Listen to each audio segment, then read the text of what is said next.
Poštovani gledaoci, evo nas u novom izdanju emisije Autoflash. Danas ćemo sa vama projezditi seulskim automobilskim bijenalom na kom su, i pored određenih sumnji, proizvođači opet našli inspiraciju da nas iznenade nekim novitetima. Pozabavit ćemo se uživajući u pokretu i svemu onome što može da pruži Renault Megane GT Sport. U rubrici Moj polovnjak čeka nas Chrysler Voyager 2001. godište. Na kraju ćemo vas informisati i o ponudi i cenama polovnih vozila na autopijacama i placevima ove nedelje. Ali počnimo prvo sa aktuelnostima iz automobilske industrije.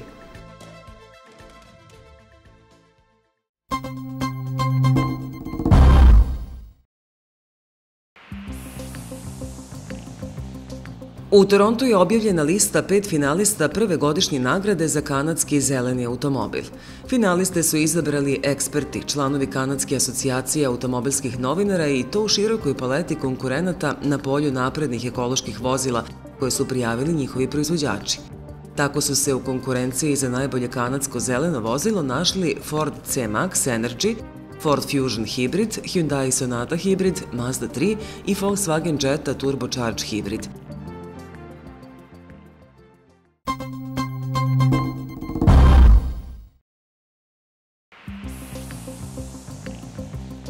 Od 10. aprila u svom servisu u Beogradu u Radničkoj 22 preko puta Ade Ciganlije, Vitro Group je započeo veliku servisnu akciju Citroenovih vozila. Kako je zimska servisna akcija izazvala veliko interesovanje, Vitro Group, uvoznik Citroenovih vozila za Srbiju i Crnu Goru, odlučio je da svojim korisnicima omogući prolećno sređivanje vozila koje obuhvata prodaju i ugradnju letnjih pneumatika, čišćenje sistema klima uređaja, proveru i servis kočionog sistema, čišćenje sistema za ubrizgavanje i svakako redovan servis vozila. Ova akcija Vitro Grupa podrazumeva sniženje cena za 10% za sve ugrađene servisne delove, kao isti popust od 10% za sve vrste radova i usluga u servisu.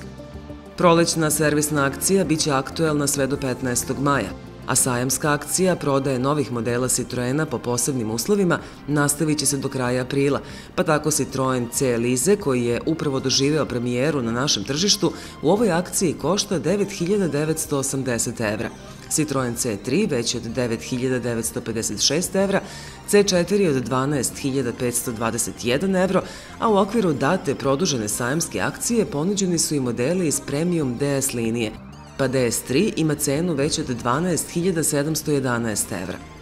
Pored svega ovoga, Vitro Group je ponudio i kupovinu novog vozila po sistemu staro za novo, kao i specijalni poklon uz kupovinu C Elize, C4 i DS3 u vidu letovanja na jednom od grčkih ostrava za dvoje, ali i uz kupovinu na leasing i besplatno kasko osiguranje.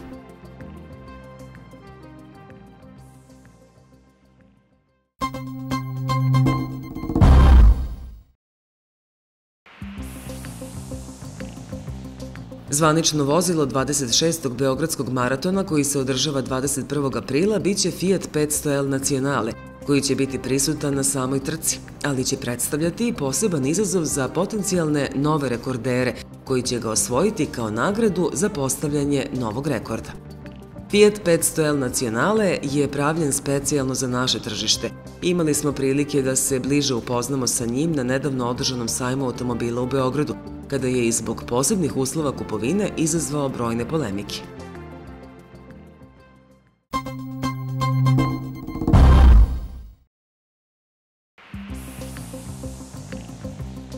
Ovih dana su objavljena i neka predviđanja iz Nissana prema kojima se očekuje da će Juke & Tech biti jedan od najprodavanijih modela u Nissanovoj gami u predstojećem periodu, pogotovo ako se uzme u obzir da se odlikuje izražajnijim stilom, višim nivoom opreme i Nissanovim Connect informativnim i sistemom za zabavu. Podsjetimo, vizualne izmene za Juke & Tech podrazumevaju legurisane točkove od 18 inča, sjajno crne detalje na B stubu i spoljnim retrovizorima i crne okvire za prednja svetla podignuta visoko na haubi. U kabini Juke & Tech je dobio verziju nove generacije Nissanovog Connect infotainment sistema kontrolisanog preko touchscreena od 5,8 inča koji kombinuje satelitsku navigaciju, kameru za parkiranje u rikverc i Bluetooth funkcije za razgovore preko mobilnog i prebacivanja muzike sa istog.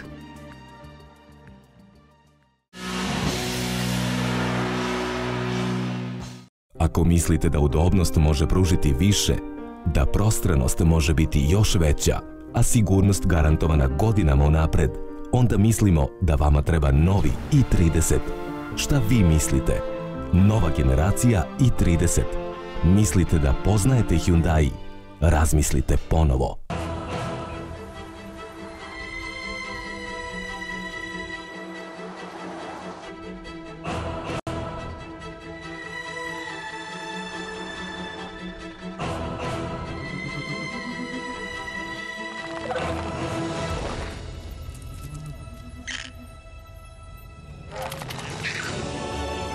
Citroën C4, Xenon directional headlights and cornering light function. Citroën, créative technologie.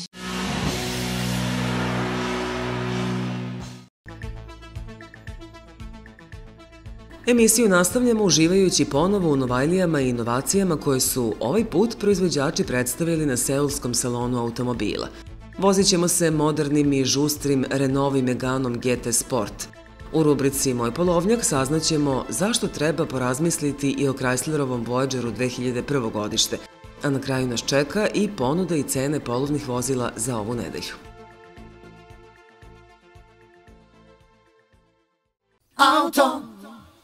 Auto Flash.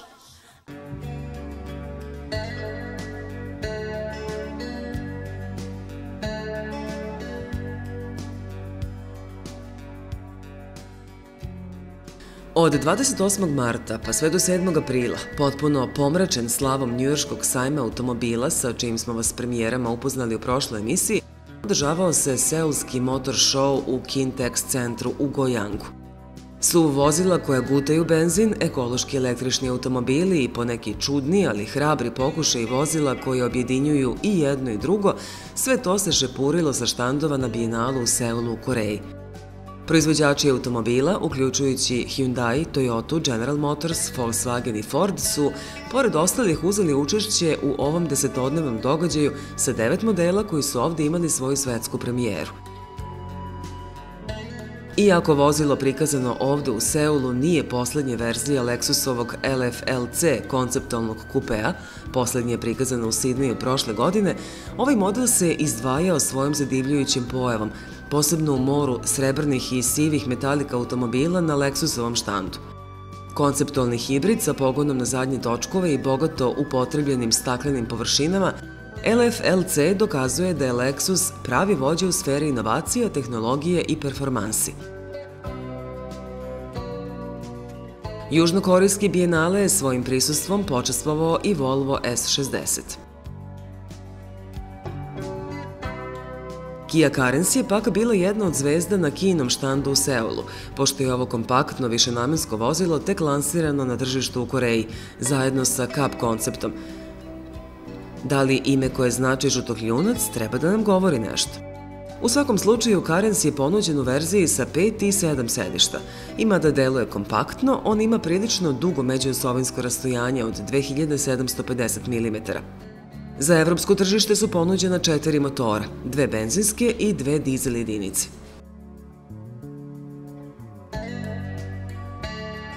Publika azijskog kontinenta mogla je da se divi i Mercedesovom kupeu E-klase, kao i SLS AMG kupeu.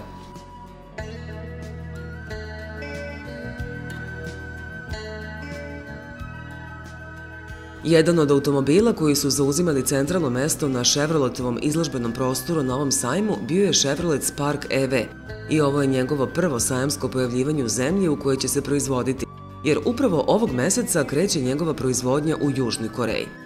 Chevrolet Spark EV je ojačan permanentnim električnim motorom koji isporučuje preko 130 konjskih snaga ili 100 kW uz maksimalni obrtni moment od 541 Nm, ubrzavajući tako do stotke za 8,5 sekundi.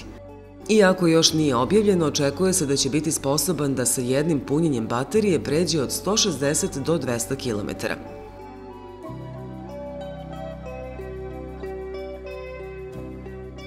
Još jedan seulski debitant bio je Renault Samsung QM3, a on je u stvari u velikoj meri Renault Captur, koji je debitovao prošlog meseca u Ženevi i krajem marta kod nas u Beogradu. Treba napomenuti da je ovaj model postavljen na platformi Clio 4. generacije. i pridružit će se ovdašnjoj Renault Samsung liniji uz modele QM5, kod nas Koleos, SM3 ili Fluence i SM5, nama znan kao Latitude.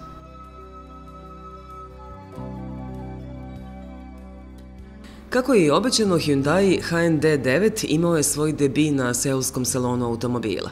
Luksuzni koncept sportskog kupea ilustruje buduće pravce dizajna modela ove kompanije, tako da sportski kupe sa pogonom na zadnjim točkovima objedinjuje visoke performanse sa sofisticiranom pojavom.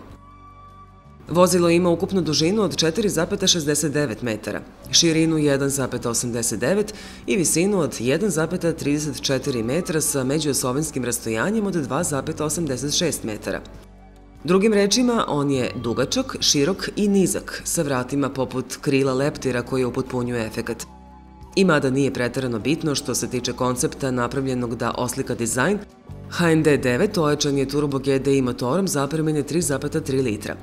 Ova jedinica proizvodi 370 konjskih snaga u kombinaciji sa 8-stepenim automatskim prenosom. Nakon Ženeve, Beograda i Njujorka, i Seul je mogao da uživa upoznajući se sa Nissanovim Jukeom i Pathfinderom, ali su bili tu još i Leaf, GTR, 370Z i Cube. Volkswagen je pored ostalog predstavio Polo sa motorom zapremine 1,6 litara uz novog Golfa 7 o kome mi već sve uveliko znamo. Toyota je predstavila brojne nove automobile koji će stizati u prodajne salone kao što je i novi RAV4 kompaktno SUV vozilo, veliki Avalon sedan i veliko SUV vozilo FJ Cruiser. Honda se pojavila s novim Accordom i uvek popularnim Civicom. Cadillac je obznanio da je njegov ATS, sa kojim je pohodio Seul, jedna od vrhunskih zvezda u svetu automobilizma, kao kompaktni, luksuzni sportski sedan koji je okretan i uzbudljiv, onoliko koliko je luksuzan i tehnološki napredan.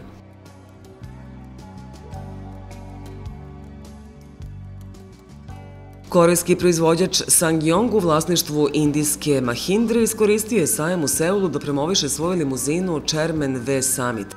Ovo je super luksuzna verzija SsangYongovog vođe u klasi sedana Chairmana V, lansiranog još 2008. godine. Jedna od zvezda Bijenala u Južnoj Koreji bio je i Jaguar F-Type, ojačan novim 3-litarskim V6 benzinskim motorom sa super punjačem.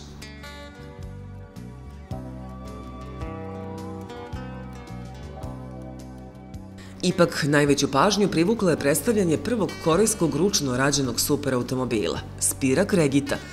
Spirak Regit je preuzeo većinu delova, šasiju i ostalo od prethodnog Spira modela, ali njegova karoserija i motor su potpuno novi. Posebne karakteristike ovog modela su delovi koji mogu biti zamenjeni sa onim iz prethodnog modela i mogućnost promene izgleda karoserije prema željama kupaca. Proizvođač je naglasio da jedino ograničenje za Spirak Regit predstavlja mašta kupca. Vozilo je inspirisano korejskim tigrom, te ime i potiče od reči Koreja i tigar, a cena je 66.640 evra.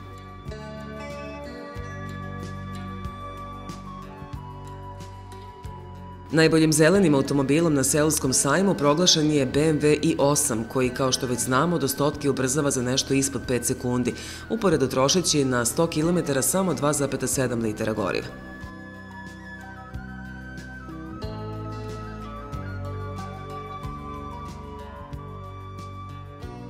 Seul nam je pokazao i da nas velike šanse očekuju u ove godini, ovenčavši se promocijama automobila kao što je novi Audi RV V10, u koji će se mnogi zaljubiti na prvi pogled, zahvaljujući njegovoj fascinantnoj figuri. No Audijev štand je južnokorejsku publiku dočekao sa ukupno 22 modela.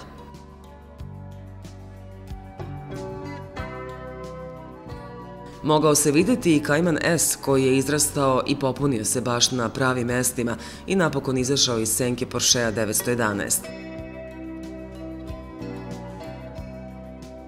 Produžavajući proizvodni trenutak bez presedana, Ford za korejsko tržište predstavio 12 Ford i Lincoln modela. Tako su debitovali Lincoln MKZ i MKZ Hybrid. Potpuno novi Lincoln MKZ je najnoviji sedan srednje veličine u premium klasi ovog proizvođača i prvi Lincoln koji je kreirao posvećeni tim novog Lincolnovog dizajn studija koji čini oko 50 dizajnera, zanatlija i inženjera posvećenih isključivo Lincolnovim proizvodnim i konceptualnim vozilima. Predstavljen je i Ford Fusion hibrid, drugi potpuno novi hibrid na ovom sajmu sa najboljom potrošnjom goriva. Fusion hibrid je ojačan dvolitarskim Atkinson Cycle četvorocilindričnim benzinskim motorom sa novom litijum-ionskom baterijom koja generiše veću snagu, povećavajući maksimalnu brzinu kada rade samo električni motor i to sa 82 na 108 km/h. Seulski salon automobila se održava na 2 godine i mada nije u ligi velikih, poput Ženeve, Pariza, Frankfurta, Detroita i Njujorka, ipak teži da postane najveći sajam u Aziji i da prevaziđe i Tokio i Peking. I mora se priznati da su nas modeli predstavljeni ovde i uverili u to da Seul ide u dobrom pravcu.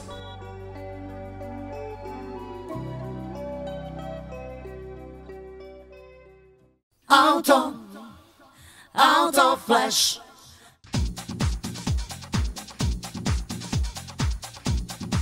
Chrysler Voyager je svakako još od svojih početaka ponudio mnogo više nivo nego većina višenamenskih vozila, fokusirajući se na pojavu i prestižnost. Opet, odlikujući se još boljim izgledom i boljim karakteristikama od svog prethodnika koji je jezdio putevima između 1997. i 2001. godine, Voyager druge generacije ostao je najbolje prodavano svetsko višenamensko vozilo, i to s razlogom. Ali ova inkarnacija Voyagera, iako velika i dobro opremljena, imala je i mnogo propusta po pitanju upravljanja i bezbednosti. U njenoj unutrašnjosti mnogo toga je ostalo isto. Radilo se ovde o jednom od najvećih višenamenskih vozila u klasi i u standardnoj formi dobijali ste 2 individualna sedišta u sredini koje su se mogla gurnuti za lakši pristup klupi za troje. Sva sedišta mogla su se ukloniti ili preklopiti, ali nisu se pomerala tako da povećaju centralni prostor za noge ili zadnji prostor za prtljak. Model sa kraćim osovinom točkova nudio je prtljažnik kapaciteta 450 litara i za trećeg reda sedišta. Ako to nije bilo dovoljno, u ponudi je bila i verzija Grand Voyagera sa prtljažnikom kapaciteta 671 litar i prostorom u kabini povećanim za 150 mm. Ako biste pak sve uklonili, sem prednjih sedišta, kapacitet tovarnog prostora povećao bi se na 4880 litara, što je skoro dovoljno da i kuću prevezete sa sobom. Odgovarajući detalje uključivali su pritom i dodatnu mogućnost klizećih vrata i cargo organizer za prtljažnik koji je odlično razdvajao prostor u 3 dela. Za manje stvari bila je na raspolaganju ukloniva centralna kutija koja je postavljena između prednjih sedišta kao i trozonski klima uređaj sa mogućnošću kontrole temperature vazduha na zadnjim sedištima preko kontrola na krovu panela. Kao što biste i očekivali, držače za čaše mogli ste naći svuda u kabini, a stereo sistem se pokazao sjajnim. Sa prilično unapređenim dizel motorom i boljim kvalitetom kontrole, ovaj Voyager je bio daleko bezbedniji od svog prethodnika. Unutrašnjost mu je takođe bila bolje odrađena iako je kvalitet nekih detalja od plastike bio na niskom nivou. Ukoliko odlučite da pazarite polovnu verziju Voyagera 2001. godište, bilo bi pre toga dobro da proverite da li uobičajeni sadržaji, kao što su centralno zaključavanje, podizači stakala, elektronsko podešavanje retrovizora i klime, dobro rade, pošto je njihova popravka skupa. Servisiranje kod ovog modela potrebno je na nekih 14.000 km, a potrošnja četvorocilindričnih motora do sada se pokazala dobrom. Što se ostalih stvari tiče, Voyager je prilično pouzdano vozilo koje još uvek nije imalo neke veće probleme i kvarove vredne pomena. Dizel jedinica sa 140 konjskih snaga potpuno je drugi svet u odnosu na staru koju je zamenila, te je tako daleko tiša i ima daleko prihvatljiviji nivo performansi sa ubrzanjem do stotke za 13,5 sekundi na putu do maksimalne brzine od 201 km/h. Prilično štedljiva, ova jedinica ipak nema snagu nekog sportiste, ali to i nije ono što biste zahtevali od pravog višenamenskog vozila. No najvažniji je kvalitet vožnje, a to je područje na kom Voyager blista. Ono što ćete svakako primetiti pri prelasku preko udarnih rupa je skoro potpuni nedostatak potresa i vibracija. Chrysler Voyager možda nije najjeftinije polovno višenamensko vozilo. Zapravo, ako ne izaberete dizel verziju i vaši računi za benzin mogu biti astronomski, ali on nudi prestiž i odličan je izbor ako želite vozilo kojem ćete verovati na dugim putovanjima.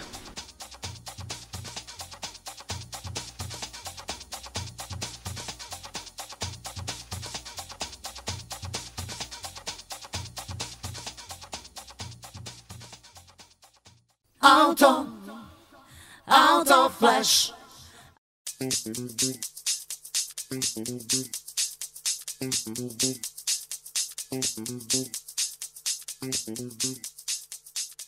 Da li biste ili ne izabrali Renault Megane GT Sport pre nego neki od njegovih direktnih rivala? Stvar je ličnog ukusa. On u određenom smislu vredi više od većine rivala, ali to ne znači da će vam uštedeti novac, a takođe evidentno je da neki od rivala imaju primetno bolju dinamiku. Ipak, daleko da je ovo u bilo kom smislu loš automobil. Udoban, prilično okretan i upakovan obiljem opreme, Megane GT Sport daje puno razloga da bude izabran. Posebno se izdvaja svojom pojavom u plavoj boji sa GT specifikacijama koje podrazumevaju i legurisane točkove od 17 inča. I da pojednostavimo, vi plaćate, vi morate i napraviti izbor. Po našem mišljenju, u ovakvom izdanju kako ga odlikuje, Megane GT Sport je daleko privlačniji od mnogih u gomili. Odlikuje ga elegantan profil zbog kog neverovatno nalikuje na kupe i to zahvaljujući pre svega strmo nakošenom krovu. Pritom, plava boja našeg testa automobila u kombinaciji sa sportskom GT karoserijom i aluminijumskim naplavcima čini ga još atraktivnijim. Renault kvalitet izrade došao je do punog izražaja u poslednjih par godina, a ovaj Megane je jedan od najboljih primera za to. Tako, umesto diskutabilne tvrde plastike, on sada ima materijale meke na dodir, koji čine da deluje kao da je poslednji model izašao iz fabrike.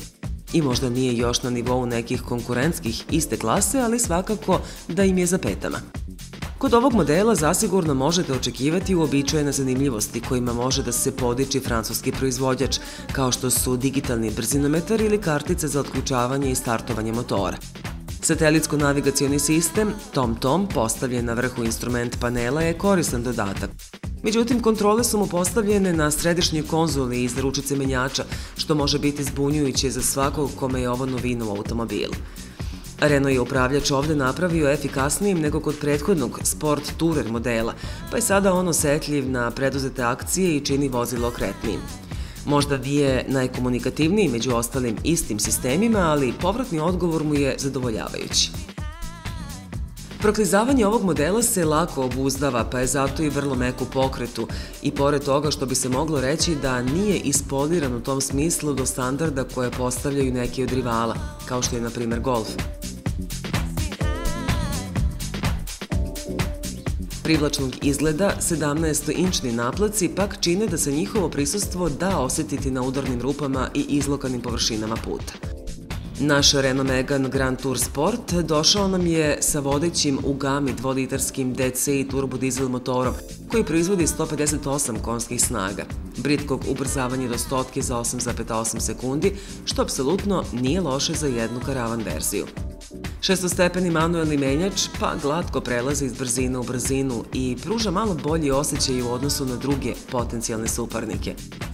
Treba napomenuti i to da varijanta koju smo mi vozili za svoju cenu obiluje opremom koja uključuje klima uređaj, već pomenutu satelitsku navigaciju, senzore za parkiranje u rikverc, povezivanje sa mobilnim telefonom preko Bluetootha i još mnogo toga, i to sve u vidu standardne opreme. Nedostatak bi mu možda bio taj što francuski automobili ne zadržavaju u tolikoj meri svoju vrednost u ceni sa protokom godina. I opet mora se priznati da Renault nema tako dobru reputaciju po pitanju čvrstine kao Volkswagenovi modeli.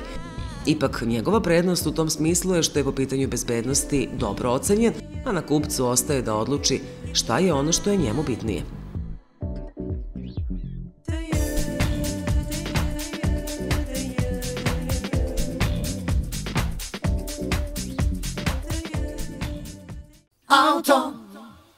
Auto Flash.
Bilo je to sve za ovo izdanje Autoflasha. Sljedeće sedmice vas čekamo sa još nekim novitetima koji su tek ugledali svetlost dana, nekim od najnovijih modela, razlozima za i protiv kupovine određenog polovnjaka, kao i izveštajem o cenama i ponudama polovnih vozila. Do tada, pozdravlja vas ekipa emisije Autoflash.